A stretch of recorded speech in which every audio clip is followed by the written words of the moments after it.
ಪಾಕಿಸ್ತಾನದ ಉಗ್ರರ ಮೇಲೆ ಪ್ರತೀಕಾರಕ್ಕೆ ಮುಹೂರ್ತ ಫಿಕ್ಸ್ ಆಗಿದೆ. ಪಾಕ್ ಉಗ್ರರ ಮೇಲೆ ಯುದ್ಧಕ್ಕೆ ಸಜ್ಜಾಗಿದೆ ಭಾರತೀಯ ಸೇನೆ. ಇದು ಪಾಕಿಸ್ತಾನದ ಉಗ್ರರ ವಿರುದ್ಧ ಯುದ್ಧವೇ ಹೊರತು ಪಾಕಿಸ್ತಾನದ ಮೇಲಿನ ಯುದ್ಧವಲ್ಲ. ಇದು ಪಾಕಿಸ್ತಾನ ಉಗ್ರರನ್ನ ದೊಡ್ಡ ಪೋಷಕನ ರೀತಿಯಲ್ಲಿ ಪೋಷಣೆ ಮಾಡಿಕೊಂಡು ಬಂದಿದೆ. ಅದೇ ಉಗ್ರರು, ಅಲ್ಲಿನ ಕೆಲ ಸೈನಿಕರೇ ಉಗ್ರರ ವೇಷದಲ್ಲಿ ಬಂದು ಭಾರತದಲ್ಲಿ ದಾಳಿ ಮಾಡಿರುವ ಉದಾಹರಣೆಗಳು ಕೂಡ ಇದೆ. ಈ ದಾಳಿಯಲ್ಲಿಯೂ ಕೂಡ ಒಂದಿಬ್ಬರು ಸೈನಿಕರಿದ್ದರು ಅಂತ ಮಾಹಿತಿ ಇದೆ. ಅದೇ ಪಾಕಿಸ್ತಾನದ ಉಗ್ರರ ಮೇಲೆ ಯುದ್ಧಕ್ಕೆ ಇದೀಗ ಭಾರತ ಸಜ್ಜಾಗಿದೆ, ಭಾರತೀಯ ಸೇನೆ ಸಜ್ಜಾಗಿದೆ. ನಾಳೆ ದೇಶಾದ್ಯಂತ ಯುದ್ಧದ ಮಾಕ್ ಡ್ರಿಲ್ ನಡೆಯುತ್ತೆ. ಎಲ್ಲ ರಾಜ್ಯಗಳಿಗೆ ಕೇಂದ್ರ ಗೃಹ ಸಚಿವಾಲಯ ನಿರ್ದೇಶನವನ್ನು ಕೊಟ್ಟಿದೆ. ದೇಶದಲ್ಲಿ 54 ವರ್ಷಗಳ ಬಳಿಕ ಅಣಕು ಡ್ರಿಲ್ಗೆ ಸೂಚನೆ ಹೋಗಿದೆ. ಎಲ್ಲ ರಾಜ್ಯಗಳಿಗೂ ಕೇಂದ್ರ ಗೃಹ ಇಲಾಖೆ ಈ ಸೂಚನೆ ಹೊರಡಿಸಿದೆ. ವಾಯುದಾಳಿ ಸೈರನ್ಗಳು, ಜನರನ್ನು ಸ್ಥಳಾಂತರ ಮಾಡುವಂಥ ಪ್ರಕ್ರಿಯೆ, ಅಣಕು ಪ್ರದರ್ಶನ ನಡೆಸಲು ಎಲ್ಲ ರಾಜ್ಯಗಳಿಗೆ ಸೂಚನೆ ಹೋಗಿದೆ. ಈಗ ಏನಾಗುತ್ತೆ, ಪಾಕಿಸ್ತಾನದ ಯಾವುದೋ ಒಂದು ಯುದ್ಧ ವಿಮಾನ ಭಾರತದಲ್ಲಿ ಎಲ್ಲೋ ಒಂದು ಕಡೆ ದಾಳಿ ಮಾಡ್ತಾರೆ. ಆಗ ನಾಗರಿಕರು ಹೇಗೆ ಬಚಾವಾಗಬೇಕು? ಸೈನ್ಯದ ನಡುವೆ ಟಾರ್ಗೆಟ್ ಮಾಡ್ಕೊಂಡು ಯುದ್ಧ ಮಾಡಿದ್ರೆ ಅದು ಬೇರೆ ಕಥೆ, ಅದು ಬೇರೆ ವಿಚಾರ ಆಗುತ್ತೆ. ಆಗ ಜನವಸತಿ ಪ್ರದೇಶಗಳ ಮೇಲೆ ಅವರು ದಾಳಿ ಮಾಡಲ್ಲ. ಆದರೆ ಜನವಸತಿ ಪ್ರದೇಶಗಳ ಮೇಲೆ ಈಗ ನಾವು ಯುಕ್ರೇನ್ ರಷ್ಯಾ ಯುದ್ಧದಲ್ಲಿ ಜನವಸತಿ ಪ್ರದೇಶಗಳೇ ಟಾರ್ಗೆಟ್ ಮಾಡ್ಕೊಂಡು ಯುದ್ಧ ಮಾಡಿದ್ದಾರೆ. ಗಾಜಾದಲ್ಲೂ ಹಾಗೆ ಆಗಿರೋದು. ಇಸ್ರೇಲ್ ಗಾಜಾ ನಡುವಿನ ಒಂದು ಯುದ್ಧದಲ್ಲಿ, ಹಮಾಸ್ ಬಂಡುಕೋರರ ಯುದ್ಧದಲ್ಲಿ ಗಾಜಾಗೂ ಅದಕ್ಕೂ ಸಂಬಂಧ ಇಲ್ಲ ಅಂತ ಅವ್ರು ಹೇಳ್ಕೊಳ್ತಾರೆ. ಹಮಾಸ್ ಉಗ್ರರಿಗೆ ನೆಲೆ ಕೊಡ್ತಾ ಇರೋದೇ ಗಾಜಾದವರು ಅಂತ ಇಸ್ರೇಲ್ ಕ್ಲೈಮ್ ಮಾಡುತ್ತೆ. ಹಾಗಿದ್ದಾಗ ಭಾರತದಲ್ಲಿ ಅಕಸ್ಮಾತ್ ವೈಮಾನಿಕ ದಾಳಿಗಳಾದಾಗ ಯಾರೋ ಬರ್ತಾರೆ, ವಿಮಾನದಿಂದ ಬಾಂಬನ್ನು ಡ್ರಾಪ್ ಮಾಡಿಬಿಡ್ತಾರೆ, ಆ ಬಾಂಬ್ ಸ್ಫೋಟಗೊಳ್ಳುತ್ತೆ. ಆಗ ಇಲ್ಲಿನ ಜನವಸತಿ ಪ್ರದೇಶಗಳ ನಾಗರಿಕರು ಹೇಗೆ ರಿಯಾಕ್ಟ್ ಮಾಡಬೇಕು, ಹೇಗೆ ಪಾರಾಗಬೇಕು? ಅದಕ್ಕೆ ಸೈರನ್ ಮೊಳಗುತ್ತೆ. ಮೊದಲೇ ಗೊತ್ತಾಗುತ್ತೆ ಇಂಥ ಕಡೆಯಿಂದ ಇಂಥ ವಿಮಾನಗಳು ಬರ್ತಾ ಇದೆ, ಬಹುಶಃ ಇಂತಿಂಥ ಪ್ರದೇಶಗಳನ್ನು ಗುರಿಯಾಗಿಸಿಕೊಂಡು ಈ ಯುದ್ಧ ವಿಮಾನ ಹೊರಟಿರಬಹುದು ಅಂತೇಳಿ ಆಯಾ ಭಾಗದಲ್ಲಿ ಸೈರನ್ ಮೊಳಗಿದ ತಕ್ಷಣ, ನಿಮಗೆ ನೆನಪಿರಲಿ, ಯುಕ್ರೇನ್ ಮೇಲೆ ಯುದ್ಧಗಳಾದಾಗ ಯುಕ್ರೇನ್ನಲ್ಲಿ ಬಂಕರ್ಗಳನ್ನು ನಿರ್ಮಾಣ ಮಾಡಲಾಗಿತ್ತು. ಕೆಲವು ತಿಂಗಳಾದ ಮೇಲೆ ಬಂಕರ್ಗಳಲ್ಲಿಯೇ ಮಕ್ಕಳಿಗೆ ಶಾಲೆಯನ್ನು ಶುರು ಮಾಡಲಾಗಿತ್ತು. ವರ್ಷಗಟ್ಟಲೆ ನಡೆಯುತ್ತೆ ಯುದ್ಧ. ಹಾಗಿದ್ದಾಗ ಮಕ್ಕಳಿಗೆ ಶಾಲೆ ಇಲ್ಲದಿದ್ದರೆ ಏನು ಕತೆ ಅಂಥೇಳಿ ಬಂಕರ್ಗಳಲ್ಲಿಯೇ ಶಾಲೆಗಳನ್ನು ಅಲ್ಲಿ ಶುರು ಮಾಡಲಾಗಿತ್ತು. ಅದೇ ರೀತಿಯಲ್ಲಿ ಆ ಸೈರನ್ ಬಂದ ತಕ್ಷಣ ಜನ ಎಲ್ಲರೂ ಕೂಡ ಬಂಕರ್ ಒಳಗಡೆ ಅಡಗಿ ಕುಳಿತುಕೊಳ್ಳಬೇಕು. ಅಲ್ಲಿ ಆಹಾರ ವ್ಯವಸ್ಥೆ ಮಾಡ್ಕೊಳ್ಳೋದು, ನೀರಿನ ವ್ಯವಸ್ಥೆ ಮಾಡ್ಕೊಳ್ಳೋದು ಎಲ್ಲವೂ ಕೂಡ ಇರುತ್ತೆ. ಸಾಕಷ್ಟು ತಿಂಗಳಿಗಾಗತಕ್ಕಂಥ ರೇಷನ್ ವ್ಯವಸ್ಥೆಯನ್ನು ಕೂಡ ಮಾಡಿಕೊಳ್ಳಬೇಕಾಗತ್ತೆ ಅಂತ. ಇದೀಗ ಒಂದು ಅಣಕು, ಇದು ದಾಳಿನೇ ಆಗಿಬಿಟ್ಟಿದೆ ಅಂತಲ್ಲ, ಅಥವಾ ಆಗೇ ಬಿಡುತ್ತೆ ಅಂತನೂ ಅಲ್ಲ.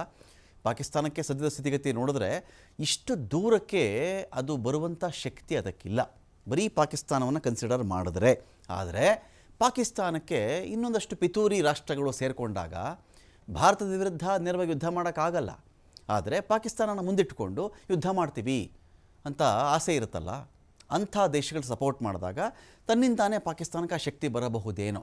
ಅಂಥ ಸಂದರ್ಭದಲ್ಲಿ ಭಾರತದ ಮೇಲೆ ದಾಳಿ ಮಾಡಿದ್ರೆ ಯಾವ ರೀತಿಯಲ್ಲಿ ಜನರನ್ನು ಒಂದು ಕಡೆಯಿಂದ ಇನ್ನೊಂದು ಕಡೆಗೆ ಸ್ಥಳಾಂತರ ಮಾಡಬೇಕು, ಬಂಕರ್ಗಳಲ್ಲಿ ಹೇಗೆ ಅಡಗಿ ಕುಳಿತುಕೊಳ್ಳಬೇಕು, ಮನೆಯ ದೀಪಗಳನ್ನು ಆರಿಸುವಿಕೆ, ಅವಾಗೆಲ್ಲ ಅದೇ ಇತ್ತು. 1971 ವಾರ್ ಟೈಮಲ್ಲಿ ಈ ಥರದೊಂದು ಸೈರನ್ ಮೊಳಗಿದ್ರೆ ಮನೆ ದೀಪಗಳು ಯಾವುದು ಉರಿಬಾರ್ದು ಅಂತ. ಉದ್ದೇಶ ಇಷ್ಟೇ. ನಿಮಗೆ ಜನವಸತಿ ಪ್ರದೇಶ ಅಂತ ಒಂದು ವಿಮಾನ ಆ ಪ್ರದೇಶದ ಮೇಲೆ ಹಾರಿ ಹೋಗಬೇಕಾದ್ರೆ ಲೈಟ್ಗಳೆಲ್ಲ ಆನ್ ಮಾಡಿದರೆ, ಓಹೋ ಇಲ್ಲೆಲ್ಲ ಜನ ವಾಸ ಮಾಡ್ತಾ ಇದ್ದಾರೆ, ಇಲ್ಲೆಲ್ಲ ಮನೆಗಳಿವೆ, ಇಲ್ಲಿ ಬಾಂಬ್ ಡ್ರಾಪ್ ಮಾಡೋಣ ಅಂತ ಮಾಡ್ತಾಯಿದ್ರು ಅಂತ ಕಾರಣಕ್ಕೆ ಅವಾಗೇನು ಮಾಡ್ತಾಯಿದ್ರು, ಮನೆಯಲ್ಲಿ ಸಣ್ಣ ಸಣ್ಣ ದೀಪಗಳಿದ್ದರೂ ಆರಿಸ್ತಾಯಿದ್ರು. ಅದೆಲ್ಲ ಅವತ್ತಿನ ಯುವಕರಿಗೆ ಆ ತರಬೇತಿ ಕೂಡ ಇತ್ತು. ಎಲ್ಲಿ ಯಾವ ಬೀದಿಯಲ್ಲಿ ಸಣ್ಣ ದೀಪ ಉರಿತಾಯಿದ್ರು, ಮನೆಗಳ ಸಣ್ಣ ದೀಪ ಉರಿತಾಯಿದ್ರು ಕೂಡ ಆರಿಸಿ ಸುಮ್ಮನೆ ಕೂತ್ಕೊಂಡ್ಬಿಡೋರು. ದೀಪ ಉರಿತಿದ್ರೆ ಇಲ್ಲಿ ಕಾಣಿಸುತ್ತಲ್ಲ, ಮೇಲಿಂದ ಕಾಣಿಸುತ್ತಲ್ಲ, ಇಲ್ಲ ಲೈಟ್ ಇದೆ ತುಂಬ ಅಂತೇಳಿ ಡ್ರಾಪ್ ಮಾಡ್ತಾಯಿದ್ರು ಅಂಥೇಳಿ. ಇವತ್ತಿಗೆ ಟೆಕ್ನಾಲಜಿ ಬಹಳ ಮುಂದುವರೆದಿದೆ. ಇವತ್ತಿಗೆ ಲೊಕೇಶನ್ ಇದೆ, ನಿಮಗೆ ಲೇಸರ್ ಟೆಕ್ನಾಲಜಿಗಳು ಬಂದಿರ್ತವೆ, ಟಾರ್ಗೆಟ್ ಪ್ಲೇಸ್ ಇರುತ್ತೆ. ಎಲ್ಲೋ ಕೂತ್ಕೊಂಡು ಎಲ್ಲೋ ಒಂದು ಟಾರ್ಗೆಟ್ ಪ್ಲೇಸ್ ಅಂತ ಮಾಡಿದ್ರೆ ಇಂಥ ಕಡೆ ಮನೆಗಳಿದೆ, ಇಂಥ ಕಡೆ ಊರಿದೆ, ಇಂಥ ಕಡೆ ರಾಜಧಾನಿ ಇದೆ, ಸೇನಾ ನೆಲೆಗಳಿವೆ, ಇಂಥ ಕಡೆ ಪೆಟ್ರೋಲ್ ಬಂಕ್ ಇದೆ, ಶಸ್ತ್ರಾಗಾರಗಳಿವೆ, ಈ ಥರದ್ದೆಲ್ಲ ಒಂದು ಮ್ಯಾಪಲ್ಲೇ ಸಿಕ್ಕಿಬಿಟ್ಟಿರುತ್ತೆ ಅವ್ರಿಗೆ, ಅದು ಬೇರೆ ವಿಚಾರ. ಸೊ ಒಂದು ಅಣಕು ಪ್ರದರ್ಶನಕ್ಕೆ ಇದೀಗ ಭಾರತ ಸಜ್ಜಾಗ್ತಾ ಇದೆ. ಎಲ್ಲ ರಾಜ್ಯಗಳಿಗೆ ಸೂಚನೆ ಹೋಗಿದೆ. 244 ಜಿಲ್ಲೆಗಳಲ್ಲಿ ವಿದ್ಯುತ್ ದೀಪ ಬಂದಾಗಲಿದೆ. ವೈಮಾನಿಕ ದಾಳಿ ಎಚ್ಚರಿಕೆಯ ಬಗ್ಗೆ ಸೈರನ್ ಶಬ್ದ ಮಾಡುತ್ತೆ. ಜೋರಾಗಿ ಒಂದು ಸೈರನ್ ಮೊಳಗುತ್ತಲ್ಲ, ಆಗ ಓಹೋ ವಿಮಾನದ ದಾಳಿ ಆಗುತ್ತೆ ಈಗ ಅಂತೇಳಿ ಎಚ್ಚರಿಕೆಯಿಂದ ಇರಬೇಕು ಅಂತ ಬಂದಾಗ ಏನು ಮಾಡಬೇಕು? ಈ ಥರ ಟೇಬಲ್ ಕೆಳಗಡೆ ಅವಿತುಕೊಳ್ಳುವುದು, ಒಂದಷ್ಟು ಗಟ್ಟಿ ಪದಾರ್ಥಗಳು, ಗಟ್ಟಿ ವಸ್ತುಗಳು, ಕೆಲವು ಗೋಡೆಗಳ ಹಿಂದೆ, ಕೆಲವು ನೆಲಮಾಳಿಗೆಗಳಲ್ಲಿ ಅವಾಗ ಅಡುಗೆ ಕುಳಿತುಕೊಂಡಾಗ ಮೇಲಿಂದ ಬಾಂಬ್ ಬಿದ್ದರೂ ಕೂಡ ನೆಲಮಾಳಿಗೆಯವರೆಗೂ ಆ ಬಾಂಬ್ನ ಸಿಡಿಯುವ ತೀವ್ರತೆ ತಲುಪಲ್ಲ ಅಂತ. ಟೇಬಲ್ ಕೆಳಗಡೆ ಅಡಗಿದ್ರೆ ಬಾಂಬ್ ಸಿಡಿದ್ರೂ ಕೂಡ ಟೇಬಲ್ ಮೇಲೆ ಏನೋ ಬೀಳಬಹುದೇ ಹೊರತು ನೇರವಾಗಿ ಆ ಸಿಡಿತದ ಚೂರುಗಳಿರ್ತಾವಲ್ವ, ಅದು ಮನುಷ್ಯನಿಗೆ ಬಂದು ಬಡಿಯಲ್ಲ. ಸಿಡಿದಾಗ ಆ ಬಾಂಬ್ನ ಒಳಗಿನ ಚೂರುಗಳು ನಮಗೆ ಜೋರಾಗಿ ಬಂದು ವೇಗದಲ್ಲಿ ಬಂದು ಬಿಡಿಯುತ್ತಲ್ಲ, ಸಣ್ಣ ಸಣ್ಣ ಮೆಟಲ್ ಚೂರುಗಳಿರಬಹುದು, ಬೇರೆ ಥರ ಬಾಂಬ್ ಆಗಬಹುದು, ಅಥವಾ ಕೆಮಿಕಲ್ ಬಾಂಬ್ಗಳೇ ಆಗಬಹುದು. ಆ ಸಿಡಿತದ ರಭಸಕ್ಕೆ ನೆಲದ ಮೇಲೆ ಬಿದ್ದಾಗ ನೆಲದ ಮೇಲೆ ಅಲ್ಲಿ ಯಾವುದೇ ವಸ್ತು, ಒಂದು ಕಲ್ಲಿರಲಿ, ಇನ್ಯಾವುದೋ ಒಂದು ಸಣ್ಣ ಸಣ್ಣ ಸಣ್ಣ ಸಣ್ಣ ಪದಾರ್ಥಗಳಿರಲಿ, ಇನ್ನೇನೋ ಗಟ್ಟಿ ಪದಾರ್ಥ ಇರಲಿ, ಸಿಡಿದು ಮನುಷ್ಯನಿಗೆ ಬಡಿಯುತ್ತಲ್ಲ, ಜೋರಾಗಿ ಒಂದು ದೊಡ್ಡ ಕಲ್ಲನ್ನು ತೆಗೆದು ಮನುಷ್ಯನ ತಲೆ ಮೇಲೆ ಹಾಕಿದಂಗೆ ಆಗುತ್ತೆ. ಅದರಿಂದ ತಪ್ಪಿಸ್ಕೊಳ್ಳೋದು ಹೇಗೆ ಅಂತೇಳಿ ಒಂದು ಮಾಕ್ ಡ್ರಿಲ್ ಇದೀಗ ನಡೀತಾ ಇದೆ. ಹಾಗಾದ್ರೆ ನಾಳೆ ಏನು ನಡೆಯುತ್ತಪ್ಪ ನೋಡಿ, ವಾಯುದಾಳಿ ಎಚ್ಚರಿಕೆಗೆ ಸಂಬಂಧಪಟ್ಟಂತೆ ಸೈರನ್ ಮೊಳಗುತ್ತೆ. ಶತ್ರುಗಳ ವಾಯುದಾಳಿಯ ಸಂದರ್ಭದಲ್ಲಿ ಸೈರನ್ ಮೊಳಗುತ್ತೆ. ಪಾಕಿಸ್ತಾನದಲ್ಲಂತೂ ಆಲ್ರೆಡಿ ಆ ಸೈರನ್ಗಳನ್ನು ಅಳವಡಿಸ್ತಾ ಇದ್ದಾರೆ. ಅವ್ರಿಗೂ ಅದೇ ಥರ ಇಂಡಿಯಾ ಅಕಸ್ಮಾತ್ ದಾಳಿ ಮಾಡಿದ್ರೆ ಈ ಥರ ಸೈರನ್ ಬರುತ್ತೆ, ನೀವೆಲ್ಲ ಅಡಿಗೆ ಕುಳಿತುಕೊಳ್ಳಿ ಅಂಥೇಳಿ. ಸೂಕ್ಷ್ಮ ಪ್ರದೇಶಗಳಲ್ಲಿ ಯುದ್ಧ ಸೈರನ್ಗಳನ್ನು ಅಳವಡಿಸಲಾಗಿದೆ. ನಾಗರಿಕರಿಗೆ ರಕ್ಷಣಾ ತರಬೇತಿ ಕೊಡಲಾಗುತ್ತೆ. ಪ್ರತಿಕೂಲ ದಾಳಿಯ ಸಂದರ್ಭದಲ್ಲಿ ರಕ್ಷಿಸಿಕೊಳ್ಳುವ ತರಬೇತಿ ಇದು. ನಾಗರಿಕರಿಗೆ ಹಾಗೂ ವಿದ್ಯಾರ್ಥಿಗಳಿಗೆ ಈ ತರಬೇತಿ ಇರುತ್ತೆ. ಈ ಪೀಳಿಗೆಯೇ ಯುದ್ಧವನ್ನು ನೋಡಿಲ್ಲ, ನೋಡುವುದು ಬೇಡ. ಈ ಪೀಳಿಗೆ ಯುದ್ಧವನ್ನು ನೋಡಿಲ್ಲ, ಹೀಗಾಗಿ ಇದು ಬಹಳ ಮುಖ್ಯ ಅಂತ ಹೇಳಲಾಗ್ತಾ ಇದೆ. ಸದ್ಯಕ್ಕೆ ಅನೇಕ ಶಾಲೆಗಳು ಓಪನ್ ಇಲ್ಲ. ಈಗ ಸಮ್ಮರ್ ಹಾಲಿಡೇಸ್ ಅಂತ ಕರೀತಾರಲ್ಲ, ಅನೇಕ ಶಾಲೆಗಳು ಓಪನ್ ಇಲ್ಲ. ಕೆಲವು ಕಾಲೇಜುಗಳು ನಡೀತಾ ಇರಬಹುದು, ಸೆಮಿಸ್ಟರ್ ವೈಸ್ ನಡೀತಾ ಇರುತ್ತಲ್ಲ, ಅಂಥ ಕಾಲೇಜುಗಳು ನಡೀತಾ ಇರಬಹುದು.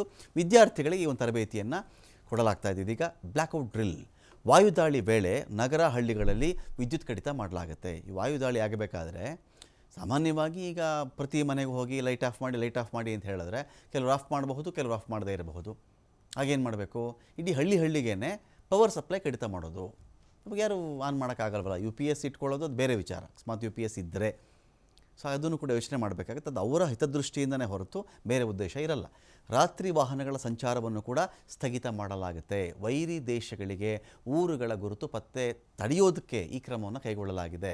ರಾತ್ರಿ ವೇಳೆ ಸಂಚಾರ ಮಾಡ್ತಿರ್ತಾರೆ, ಒಂದಷ್ಟು ಕಡೆ ಹೋಗಿ ವೆಹಿಕಲ್ಗಳು ನಿಲ್ತ್ಕೋತವೆ, ವೆಹಿಕಲ್ ಲೈಟ್ ಆನ್ ಆಗಿರ್ತವೆ. ಸೊ ಇಲ್ಲೇನೋ ಇದೆ, ಇಲ್ಲಿ ದಾಳಿ ಮಾಡೋಣ, ಈ ಸುಳಿವು ಕೊಡಬಾರ್ದಲ್ವ ನಾವು. ಆ ಉದ್ದೇಶದ ಈ ಕೆಲಸವನ್ನು ಮಾಡಲಾಗುತ್ತೆ.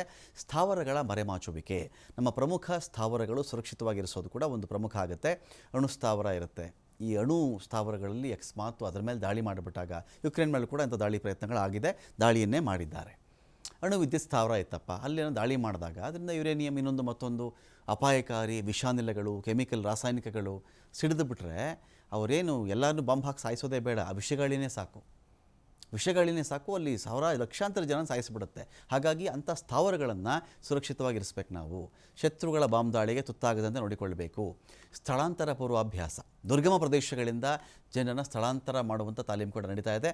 ತುಂಬ ಟಫ್ ಪ್ಲೇಸ್ಗಳಿರ್ತವೆ, ಕಠಿಣ ಪ್ರದೇಶಗಳು, ದುರ್ಗಮ ಪ್ರದೇಶಗಳು,